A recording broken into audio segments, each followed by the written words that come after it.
क्यों आगे वाले को देखकर टेंशन में हूं? पीछे वालों को देखोगे तो सजदे से सर नहीं उठेगा। शुक्र करते करते जिंदगी गुजर जाएगी और इंजॉय भी करोगे अपनी लाइफ को। हाँ, नेकियों में देखो, कंपटीशन करना है, आइए ना मैं बताता हूं। साहबा करते थे ना कंपटीशन, वो भूल गए आप? हजरत उमर रज़ियल्लाहु अन्हु आधा माल लाए थे, हजरत अबू बकर सिद्दीक अपने घर का सारा माल ले आए। क्यों? कंपटीशन था, नेकियों में आगे बढ़ना है। हमें अच्छी गाड़ी वाले, प्राडो वाले को देखकर तो ख्याल आता है कि मेरी करोला क्यों रह गई। तुम्हें तहज्जुद गुजार को देखकर ख्याल क्यों नहीं आता कि मैं तहज्जुद कब पढ़ूंगा? ये तहज्जुद भी पढ़ता है, ये रोज कुरान पढ़ता है, मुझे कुरान पढ़ना ही नहीं आता। ये बिजनेस भी करता है, दीन का काम भी करता है, मैं कब करूंगा? ये वाली रेस में आ जाए ना कि ये अल्लाह के करीब पहुंच रहा है, जन्नत के महल बना रहा है, दुनिया का बंगला बना रहा है, उसकी टेंशन है। अरे डिफेंस में 2000 गज का बंगला बना लिया, मैं पीछे रह गया। ये करबला के मैदान में भी नमाज होती थी। उधर वाले भी जो थे ना, वो नमाजी थे, अजान भी देते थे, कलमा भी पढ़ते थे और नमाज के वक्त में नमाज भी पढ़ते थे। अच्छा, होता क्या था, जब 22,000 लोगों की जमात हो रही है तो इमाम हुसैन को भी वहां चले जाना चाहिए था। हैं, करबला वाले जो थे, खानदान रसूल वाले, कि आप भी सब जाके बड़ी जमात में पढ़ ले। लोग कहते हैं ना, बड़ी जमात नहीं छोड़नी चाहिए। हैं, तो करबला के मैदान ने यह भी पैगाम दे दिया कि 22,000 की जमात अलग होती थी और 72 वालों की जमात अलग होती थी। हाँ, ये समझ जाओ कि इमाम अगर लाखों का भी इमाम होना और दिल में अकीदा दुरुस्त नहीं तो इमाम भी उसके पीछे नमाज नहीं पढ़ते थे। तो ये इश्क वालों के लिए मैसेज है कि बेशक जमात थोड़ी हो। मजार पे जाते हैं, कहते हैं इतने मजारात पे गया, मसला तो हल नहीं हुआ है। मैं मक्के में गया, वहां जाके दुआ की, फिर भी मसला हल नहीं हुआ। मैं फला पीर साहब से भी दुआ करवा के आया, मसला हल नहीं हुआ। मैं आपसे पूछता हूं, दुआ करते वक्त दिल कितना होता है, कैफियत क्या होती है? हम तो तावीज भी ले रहे होते, कहते हैं पता नहीं मसला हल होगा नहीं होगा, चलो पहन लेते हैं।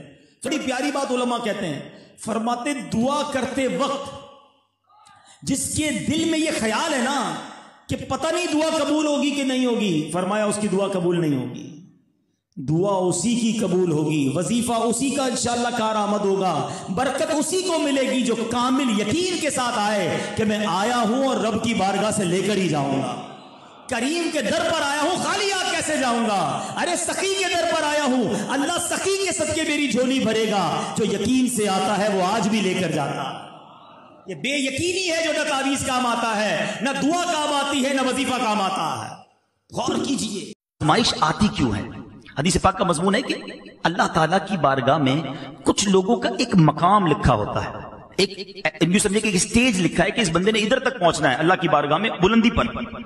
वो बंदा नमाज, रोजे, इबादत के जरिए उस बुलंदी तक नहीं पहुंच पा रहा होता।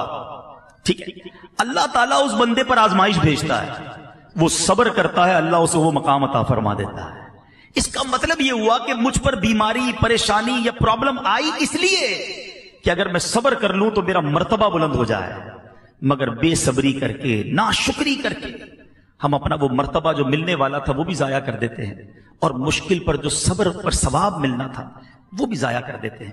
और खास तौर पे ये जो सोशल मीडिया का तूफान आया हुआ है, इतना बड़ा गुनाहे जारिया का काम कर रहे लोग, अपनी वीडियोस बना कर डाल रहे हैं। अरे लोग पर्दे में पहले गुनाह करते थे, अंधेरे में गुनाह होता था, कोई जानता नहीं था, रो रो के तौबा करते, अल्लाह करीम माफ करने वाला, माफ भी फरमा देता। मगर तुम गुनाह कर रहे हो, लोगों को गवाह बना रहे हो, अपनी वीडियो को सोशल मीडिया पे डाल रहे हो। तुम कब्र में पहुंच जाओगे, लोग उस नाच गाने को, उस झूठ को, उस बेहयाई को देखते रहेंगे और कयामत तक कहीं तुम्हें कब्र में मार ना पड़ती रहे।